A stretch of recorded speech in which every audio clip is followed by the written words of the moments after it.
कभी सड़कों का जाल बिछाकर जनता के हीरो बने नितिन गडकरी अचानक विवादों के विलन कैसे बने? क्या भाजपा के अंदर से ही खोदी जा रही गडकरी की सियासी जमीन? E20 पेट्रोल पर मचा हाहाकार, परिवार के कारोबार पर उठे सवाल, गडकरी ने बताया राजनीतिक साजिश। आखिर कौन है जो अपने ही मंत्री की छवि पर चला रहा सबसे बड़ा चाबुक? मोदी मंत्रिमंडल में 2014 से डटे गडकरी, संघ से पुराना रिश्ता और नागपुर में मजबूत पकड़, क्या यही ताकत बन गई उनके लिए मुसीबत? अंदर की कहानी कर देगी हैरान। कहते हैं सियासत में सामने खड़ा दुश्मन उतना खतरनाक नहीं होता जितना अपनी ही सेना में छिपा वो चेहरा जो वक्त आने पर पीठ पीछे वार कर दे। नितिन गडकरी की कहानी भी अब कुछ ऐसी ही दिखाई देने लगी है।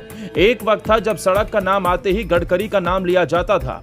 कोई उन्हें हाईवे मैन कहता था तो कोई मोदी सरकार का सबसे काम करने वाला मंत्री। विरोधी भी कई बार उनके काम की तारीफ करते दिखाई देते थे। लेकिन अचानक ऐसा क्या हुआ कि वही गडकरी आज E20 पेट्रोल के विवाद में सोशल मीडिया पर लोगों के निशाने पर हैं। गाड़ियों की क्षमता और माइलेज को लेकर सवाल उठ रहे हैं। विपक्ष उनके परिवार के कारोबार पर सवाल दाग रहा है और गडकरी खुद इसे अपनी छवि खराब करने की राजनीतिक साजिश बता रहे हैं। हालांकि गडकरी ने साफ कहा है कि उन्हें इथेनॉल नीति से कोई निजी आर्थिक फायदा नहीं होता और परिवार को फायदा पहुंचाने के आरोप गलत हैं। सरकार भी गाड़ियों को नुकसान के दावों को खारिज कर रही है, मगर सवाल फिर भी जिंदा है। आखिर गडकरी अचानक हीरो से विलन कैसे बना दिए गए? चलिए जानते हैं। इस कहानी को समझना है तो करीब 17 साल पीछे जाना होगा।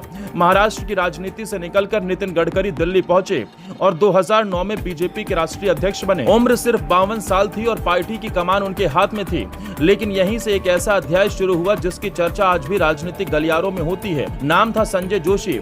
नरेंद्र मोदी और संजय जोशी के पुराने राजनीतिक टकराव की खबरें किसी से छिपी नहीं थी। गडकरी ने संजय जोशी को पार्टी की राष्ट्रीय कार्यकारिणी में वापस जगह दी और उत्तर प्रदेश चुनाव की जिम्मेदारी से भी जोड़ा। 2012 में विवाद इतना बढ़ा कि मोदी ने बीजेपी की राष्ट्रीय कार्यकारिणी की बैठक से दूरी बनाई और आखिर संजय जोशी को कार्यकारिणी छोड़नी पड़ी। उस समय इसे गडकरी और मोदी के बीच बड़े सियासी तनाव के रूप में देखा गया था। इसके बाद गडकरी के सामने मुश्किलों का दौर आया। उनके कारोबारी समूह को लेकर आरोप लगे। उस समय भाजपा कांग्रेस को भ्रष्टाचार के मुद्दे पर घेर रही थी और दूसरी तरफ पार्टी अध्यक्ष खुद सवालों में आ गए। भाजपा के बड़े नेताओं ने उनका बचाव भी किया, लेकिन 2013 में गडकरी की दूसरी पारी का रास्ता बंद हो गया और राजनाथ सिंह अध्यक्ष बने। इसके बाद भाजपा में मोदी का कद तेजी से बढ़ा और 2014 आते आते दिल्ली की पूरी कहानी बदल चुकी थी। लेकिन गडकरी को किनारे करना इतना आसान नहीं था। वजह नागपुर थी। संघ से पुराना रिश्ता, संगठन की समझ और जमीन पर उनकी अपनी पकड़ थी। 2014 में गडकरी नागपुर से चुनाव जीते और मोदी सरकार में सड़क परिवहन की जिम्मेदारी मिली। फिर जो हुआ उसने गडकरी को जनता का हीरो बना दिया। गडकरी ने सड़क और राजमार्ग को अपनी पहचान बना लिया। संसद से लेकर सार्वजनिक मंच तक उनका बोलने का तरीका अलग था। विपक्ष के नेताओं से भी उनके रिश्तों की चर्चा होती थी। यही वजह है कि मोदी सरकार के कई पुराने चेहरे धीरे धीरे मंत्रिमंडल से बाहर हुए, लेकिन गडकरी 2014 से अब तक अपनी जगह बनाए हुए हैं। राजनाथ सिंह और गडकरी उन गिने चुने बड़े चेहरों में हैं जो मोदी सरकार की शुरुआत से लगातार केंद्रीय मंत्रिमंडल में मौजूद हैं। मगर सियासत में ताकत जितनी बड़ी होती है, सवाल भी उतने ही बड़े होते हैं और अब गडकरी के सामने सबसे बड़ा तूफान E20 पेट्रोल बनकर खड़ा हो गया। भारत में 20% इथेनॉल मिले पेट्रोल को लेकर वाहन मालिकों के बीच बहस तेज है। गडकरी ने आलोचकों को चुनौती देते हुए कहा कि ऐसी एक गाड़ी का नाम बताए जिसे E20 से नुकसान हुआ हो और शिकायत उनके पास भेजी जाए।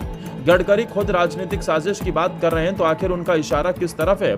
या फिर भाजपा के अंदर कोई ऐसा खेमा है जो गडकरी के बढ़ते कद से परेशान है? लेकिन सियासी सवाल इसलिए उठ रहे हैं क्योंकि गडकरी सिर्फ एक मंत्री नहीं है, उनका नागपुर से सीधा रिश्ता है। फिलहाल गडकरी के हीरो से विलेन बनने की ये कहानी बता रही है कि दिल्ली की राजनीति में सड़क चाहे कितनी भी चौड़ी हो, सत्ता तक जाने वाला रास्ता हमेशा सीधा नहीं होता।